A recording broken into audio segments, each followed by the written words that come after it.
కాకినాడ జిల్లాలో 2 రోజుల పర్యటనలో భాగంగా జలవనరుల శాఖ మంత్రి నిమ్మల రామానాయుడు పిఠాపురం నియోజకవర్గంలో పర్యటించారు. సామర్లకోట, పిఠాపురం బ్రాంచ్ కెనాల్స్ ను పరిశీలించిన మంత్రి ఏలేరు ఆయకట్టు కింద సాగునీటి విడుదలపై అధికారులు, రైతులతో సమీక్ష నిర్వహించారు. సూపర్ ఎల్నినో ప్రభావంతో తీవ్ర కరువు పరిస్థితులు ఉన్నప్పటికీ సమర్థవంతమైన వాటర్ మేనేజ్మెంట్ ద్వారా గోదావరి డెల్టాలోని 10.60 లక్షల ఎకరాలకు సాగు, తాగునీరు అందిస్తున్నామని మంత్రి నిమ్మల రామానాయుడు తెలిపారు. పురుషోత్తపట్నం ఎత్తిపోతల పథకం ద్వారా రోజుకు 1400 క్యూసెక్కుల నీటిని ఏలేరు రిజర్వేయర్కు పంపింగ్ చేస్తున్నామని చెప్పారు. సామర్లకోట, పిఠాపురం బ్రాంచ్ కెనాల్స్ లో పూడిక తొలగింపు పనులను వెంటనే ప్రారంభించి పిఠాపురం, పెద్దాపురం, ప్రత్తిపాడు, కాకినాడ రూరల్ ప్రాంతాల చివరి ఎకరం వరకు సాగునీరు అందేలా చర్యలు తీసుకుంటామని మంత్రి స్పష్టం చేశారు. పాత్రికేయ మిత్రులందరికీ కూడా ముందుగా నమస్కారాలు తెలియజేసుకుంటూ, ఈ సంవత్సరం సూపర్ ఎల్నినో దృష్ట్యా ఈవేళ భారతదేశమే కాదు, ఈవేళ ప్రపంచమంతా కూడా కరువుతోటి భూగర్భ జలాలు అడుగంటినటువంటి స్థితిలో ముక్కడ నీళ్ల కోసం పరితపిస్తున్నటువంటి పరిస్థితులు నిత్యం మనందరం కూడా చూస్తూ ఉన్నాం.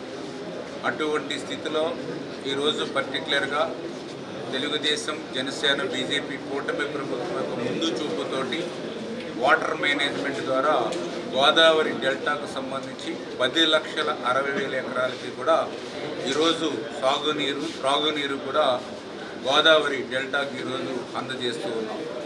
అందులో భాగంగా ఏదైతే ఈ యొక్క ఈస్ట్ కెనాల్కి సంబంధించి మరి పిఠాపురం, అదేవిధంగా మరి పెద్దాపురం, ప్రత్తిపాడు, కాకినాడ రూరల్ సంబంధించినటువంటి టైలాండ్ ప్రాంతం మీద కూడా ప్రత్యేకమైనటువంటి దృష్టి పెట్టి ఆఖరి ఎకరం వరకు కూడా సాగునీరు తీసుకెళ్లాలనేటువంటి విధంగా మరి ఈ యొక్క ఇక్కడ శాసనసభ్యులు, అదేవిధంగా గౌరవ ఉప ముఖ్యమంత్రి వర్యులు పవన్ కళ్యాణ్ గారు, అదేవిధంగా చంద్రబాబు నాయుడు గారు ఇచ్చినటువంటి ఆదేశాల ప్రకారం కూడా మేము కూడా ఇప్పుడే ఏదైతే ఈ యొక్క కెనాల్ సిస్టమ్ని ఎక్కడికక్కడ ఇన్స్పెక్షన్ చేసుకుంటూ ఈరోజు ఇరిగేషన్ అధికారులతోటి, రెవెన్యూ అధికారులతోటి కలిసి ఈరోజు ఇక్కడ ఒక రివ్యూ కూడా తీసుకోవడం జరిగింది.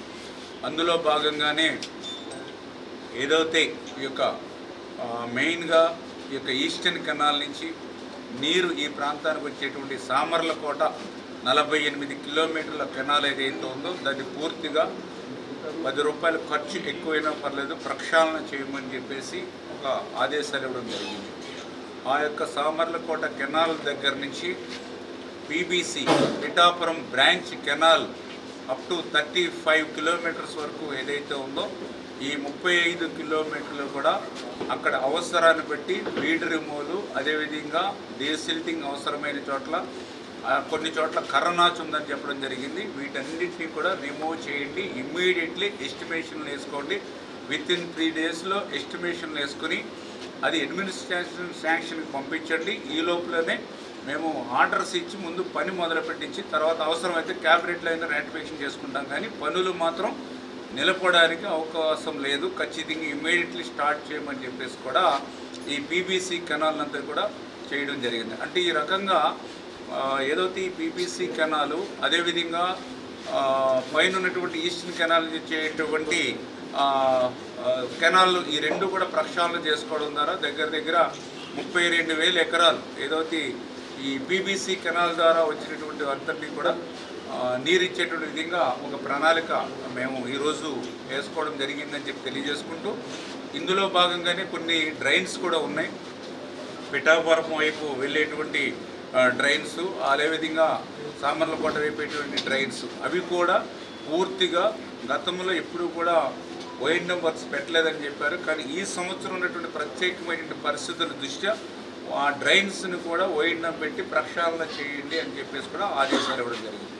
ఈ రకంగా ఇటు డ్రైన్స్, అదేవిధంగా పీబీసీ కెనాల్ ద్వారా 32,000 ఎకరాలు ఏదైతే ఇక పిఠాపురం పరిసర ప్రాంతాల్లో ఉందో దానికి పూర్తి స్థాయిలో సాగునీరు, త్రాగునీరు ఇచ్చే విధంగా ఈరోజు ఒక రివ్యూ తీసుకోవడం జరిగిందని చెప్పి తెలియజేసుకుంటూ, రెండవది ప్రధానంగా ఏలేరు రిజర్వాయర్ ఏదైతే ఉందో ఆ ఏలేరు రిజర్వాయర్కి సంబంధించినటువంటి 53,000 ఎకరాలు మరి టోటల్గా 3-4 కాన్స్టిట్యున్సీల్లో మిళితమై ఉందో అందులో పర్టికులర్గా ఈ సంవత్సరం సూపర్ ఎల్నినో దృష్ట్యా మరి ఆ యొక్క రిజర్వాయర్ కింద సాగునీరు ఇవ్వడానికి ప్రస్తుతం ఉన్నటువంటి పరిస్థితులు సహకరిస్తున్నటువంటి స్థితి లేదు. ఎందుకంటే ఏలేరు రిజర్వాయర్ అనేది కెపాసిటీ 24 టీఎంసీల కెపాసిటీ అవుతే మొన్న రబీకి వాడుకుని డ్రింకింగ్ వాటర్ వాడుకోవడం ద్వారా ఇప్పుడు ప్రజెంట్ 8 టీఎంసీల నీరు ఉంది. ఆ 8 టీఎంసీల నీరులో 6 టీఎంసీలు డెడ్ స్టోరేజీ, అది వాడుకోవడానికి ఉండదు. పైన ఉన్నటువంటి 2 టీఎంసీలు ఉంది. కానీ మనకి విశాఖపట్నం డ్రింకింగ్ వాటర్ స్టీల్ ప్లాంట్కి వాళ్ళకే 5 టీఎంసీలు ఇవ్వాలి. మన దగ్గర ఉన్నది 2 టీఎంసీలు మాత్రం. డ్రింకింగ్ వాటర్కి హై ప్రయారిటీ అంచేత అక్కడే లోటు కనిపిస్తూ ఉన్నటువంటి పరిస్థితి. దీనికి ఆల్టర్నేటివ్గా ఆ రోజు చంద్రబాబు నాయుడు గారు ఒక ముందు చూపుతో ఆ రోజు పురుషోత్తపట్నం ఎత్తిపోతల పథకాన్ని ఆయన ప్రారంభించాడు. కాబట్టి ఈరోజు ఆ పురుషోత్తపట్నం నుంచి 3,500 క్యూసెక్కులు తీసుకునే అవకాశం ఉంది. ఆ 3,500లో పుష్కరాకు ఎల్ఎంసీకి పోను ఒక 1,400 ఇక్కడ ఏలేరు రిజర్వాయర్కి లిఫ్ట్ చేసుకునే విధంగా మోటార్ను ఆన్ చేసాం. అంటే ఆ విధంగా ఏలేరు రిజర్వాయర్కి 1,000-1,200 ఇన్ఫ్లో ఈ యొక్క ఎత్తుపోతల పురుషోత్తపట్నం ద్వారా తీసుకుని ఆ నీటిని మళ్ళీ కిందకి విడుదల చేయమని ఏదైతే పవన్ కళ్యాణ్ గారు అదే ఇక్కడ స్థానిక రైతాంగం యొక్క కోరిక ప్రకారం నిర్ణయం తీసుకోవడం జరిగింది. రేపు కూడా ఇరిగేషన్ సంబంధించిన వాళ్ళు కూడా రేపు కూడా లెఫ్ట్ మెయిన్ కెనాల్ కూడా రివ్యూ తీసుకుని ఎల్ఎంసీలో ఒక సెకండ్ ఆల్టర్నేటివ్ అంటే ఏవైనా ఉన్నాయేమని పరిశీలన చేసి, ఎందుకంటే ఏలేరు రిజర్వాయర్తో పాటుగా ఈ అవకాశం ఉంటే ఈ ఎల్ఎంసీ ఆఫ్టెక్ నుంచి కూడా ఇక్కడికి కిందకి వాటర్ ఇవ్వడానికి ఒక 700 క్యూసెక్కుల దాకా ఉందని ఏదైతే అవకాశం ఉందని డిజైన్స్లో ఉందో దాన్ని కూడా మేము పరిశీలించి అవసరమైతే ఏలేరు రిజర్వాయర్లో ఆ 1,200-1,400 లిఫ్ట్ చేసుకుని అక్కడ కొంత స్టోర్ చేసుకుంటూ ఈ ఎల్ఎంసీ ద్వారా ఈ ఏలేరు రిజర్వాయర్కి ఇవ్వడానికి ఎంతవరకు అవకాశం ఉన్నాయి అవి కూడా మేము పరిశీలన చేసుకుని, ఎందుకంటే ప్రతి పాయింట్ని పిన్ టు పిన్ డెప్త్ వరకు మైక్రో లెవెల్ వరకు చూసుకుని ఆఖరి రైతు వరకు ఆఖరి ఎకరం వరకు, ఎందుకంటే పవన్ కళ్యాణ్ గారు ఒక నిర్ణయం తీసుకున్నారు.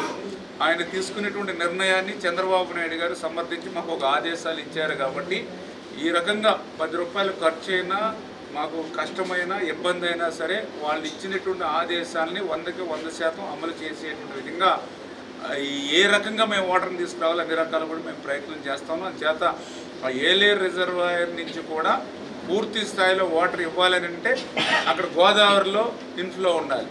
ఎందుకంటే గోదావరిలో కూడా గత 70 సంవత్సరాల చరిత్రలో ఎప్పుడూ లేనటువంటి విధంగా జూలైలో 8,000-10,000 క్యూసెక్కులు పడిపోయింది. ఇప్పుడంటే మళ్ళీ ఫ్లడ్ వస్తూ ఉంది. మళ్ళీ రేపు నెక్స్ట్ ఫోర్కాస్ట్ చూస్తూ ఉంటే మళ్ళీ ఒక 15 రోజుల్లో 10 రోజుల్లో పడిపోతుంది. మళ్ళీ అక్టోబర్ సెప్టెంబర్ వచ్చేటరికి మళ్ళీ 8,000-10,000 పడిపోతే మళ్ళీ లిఫ్ట్ చేసుకోవడానికి కూడా వాటర్ ఉండదు అక్కడ సూపర్ ఎల్నినో దృష్ట్యా. ఇటువంటి ప్రతిబంధకాలు చాలా ఉన్నాయి. అంచేత గోదావరిలో లిఫ్ట్ చేయడానికి లేకపోతే ఏలేరు రిజర్వాయర్కి లిఫ్ట్ చేయాలి. ఏలేరు రిజర్వాయర్లో లిఫ్ట్ చేయలేకపోతే మళ్ళీ మనకి వాటర్ వచ్చేటువంటి పరిస్థితి ఉండదు. అంచేత ఇటువంటి ప్రతిబంధకాలు ఎన్నో ఉన్నప్పటికీ కూడా ఉన్నంతలో ఈ కెనాల్స్ డ్రైన్స్ అన్నీ కూడా ట్రిమ్ చేసుకుని అడ్డంకుల్ని హడ్డిల్స్ని అన్నింటినీ తొలగించుకుని ఒక చుక్క నీరున్నా సరే ఆ చుక్క నీరుని భద్రంగా రైతు దగ్గరికి తీసుకురావాలనేటువంటి ప్రయత్నమే మేమందరం కూడా చేస్తూ ఉన్నామని చెప్పి తెలియజేసుకుంటూ, దీనికి సంబంధించినటువంటి ఎవరైతే రైతాంగం ఉన్నారో వాళ్ళు కూడా కొంచెం క్రమశిక్షణ తోటి సహకరించాలి. నీటిని పొదుపుగా వాడుకోవాల్సిన అవసరం ఉంది. వంతుల వారి విధానం అమలు చేసేటువంటి క్రమంలో రైతాంగం కూడా పూర్తిగా సహకరించాలని చెప్పి మీ ద్వారా కోరుకుంటూ ఈ విధానాన్ని ఇరిగేషను అదేవిధంగా అగ్రికల్చర్ రెవెన్యూ ముగ్గురు కలిసి కోఆర్డినేట్ చేసుకుంటాం. ఈ కోఆర్డినేషన్కి లోకల్గా ఉన్నటువంటి నీటి సంఘాలు అదేవిధంగా ప్రజాప్రతినిధులు ఎక్స్పీరియన్స్ ఉన్నటువంటి రైతాంగం గతం నుంచి కూడా ఉన్నటువంటి రైతాంగ నాయకులు అందరూ కూడా మరి సహకరించి, ఎందుకంటే ఇవ్వడానికి వీలు లేనటువంటి ప్రతిబంధకాలు ఉన్నటువంటి స్థితిలో కూడా ప్రత్యేకమైనటువంటి ఆదేశాలతోటి ఈ యొక్క సాగునీరు త్రాగునీరు ఇవ్వడానికి మేము చేసేటువంటి సంకల్పానికి ఈ ప్రాంత ప్రజలందరూ కూడా రైతాంగం అందరూ కూడా మనస్ఫూర్తిగా సహకరించాలని చెప్పి మీ ద్వారా